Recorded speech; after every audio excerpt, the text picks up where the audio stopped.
Hello guys, అందరికీ నమస్తే. Welcome to my channel Parnika and siblings. ఈరోజు మన గార్డెన్ చూసేయండి. మన గార్డెన్లో స్పేస్ తక్కువ, మొక్కలు ఎక్కువ ఉంటాయి అన్నమాట. ఇది వచ్చేసి బిస్కెట్ కలర్ మందారం అంటారు. ఇది నా చిన్నప్పటి నుండి ఎప్పటి నుంచో ఉంది. అందుకనే ఇది నెలలో ఒకసారి రెడ్ కలర్ పువ్వు పూసిద్ది. బిస్కెట్ కలర్ చెట్టుకి రెడ్ కలర్ పువ్వు పూయడం వయసు ఎక్కువ అయితే అలా పోస్తాయి అన్నమాట. అప్పుడప్పుడు పూజ కోసం పూలు కొనాల్సిన పనే లేదనమాట. మన గార్డెన్లో ఉన్న పూలే చాలా ఎక్కువ, ఇవే సరిపోతాయి. పెట్టేకి కూడా చాలా ఉంటాయి అనమాట. చాలా పూలు ఉన్నాయి కాబట్టి. ఇది మొలక చెట్టు అనమాట. పూలు ఎక్కువ, కాయలు తక్కువ. ఇది వచ్చేసి నిమ్మకాయ చెట్టు.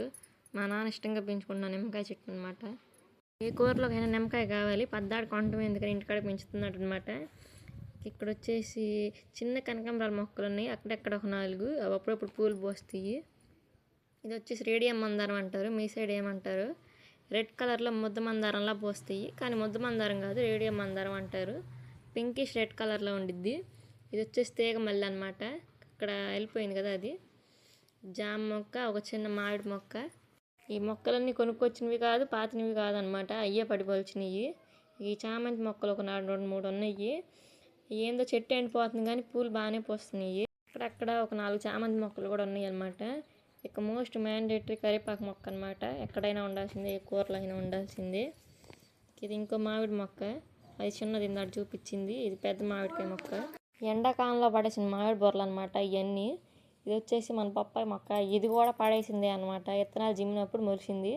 ఇది తీగ మళ్ళీ ఇప్పుడిప్పుడే మొగ్గులు వస్తుంది. వీటన్నిటికీ మేము పెంట మట్టే వేస్తాము, ఏ మందులు వేయము. ఇది ఇంకో రేడియం మందారం అనమాట. చూడండి, ఇందాక చూపించాను అదే ఇంకో మొక్క. పువ్వు అంటే నాకు చాలా ఇష్టం. ఎంత బాగుండిద్దో చూడండి, ఎంత రెడ్ కలర్ పెద్దగా ఉండిద్దో. ఇక ఇవి వచ్చేసి మన గోరింటా చెట్లు అనమాట. మన దగ్గర చెట్లు లేనప్పుడు ఏ పండుగ వచ్చినా గోరింటా కోసం పరిగెత్తే వాళ్ళం. ఇంటికాడ చెట్లు ఉండేసరికి కోసి పెట్టుకుంటానికి కూడా బద్ధకం. కానీ ఏ పండుగ అయినా ఊర్లో వాళ్ళు బట్టి మన చెట్ల దగ్గరే వస్తారు. 2 పెద్ద పెద్ద చెట్లు ఉన్నాయి కాబట్టి.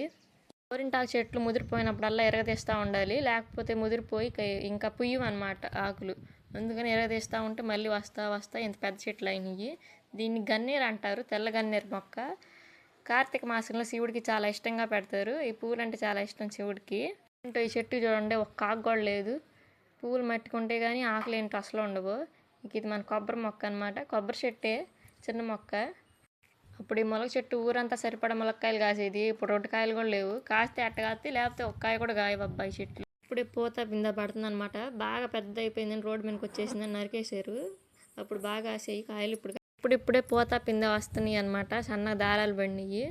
అయినా కానీ ముదిరిపోతే కాయలు కాయవు కదా, అందుకని అప్పుడప్పుడు నరికేస్తూ ఉంటాము. అందుకని ఇలా చిన్న చెట్టు కనిపిస్తుంది, లేకపోతే ఇది పెద్ద చెట్టు. ఇది మా నాన్నకి చాలా ఇష్టమైన వంగ చెట్టు. వంకాయలే తింటాడు రోజు. ఇప్పుడే ఇవి కూడా పూత పింద పడుతున్నాయి. నిన్న కూర వండి కూడా ఈ వంకాయలే అనమాట. బాగా కాస్తాయి ఈ వంకాయలు. ఈ చెట్లు అన్నిటికీ అప్పుడప్పుడు గేదె పెంట మట్టి వేస్తూ ఉంటాం అనమాట, ఇంకేం వేయము. ఇదిగో చూసారా వంకాయలు ఎలా ఉన్నాయో. ఇక ఇదనమాట మన స్మాల్ గార్డెన్. కొన్ని కూరగాయ మొక్కలు, కొన్ని పూల మొక్కలతో కలకలాడుతూ ఉండిద్ది. లోపల ఇంకో జామ మొక్క, ఒక తమలపాకు మొక్క ఉందనమాట. చుక్కమల్లి అంటారు, అది కూడా చిన్న చెట్టు తీసుకొచ్చి పెట్టాము. ఇదనమాట మన స్మాల్ గార్డెన్. నచ్చితే ఒక లైక్ ఇవ్వండి. Thanks for watching. Bye bye.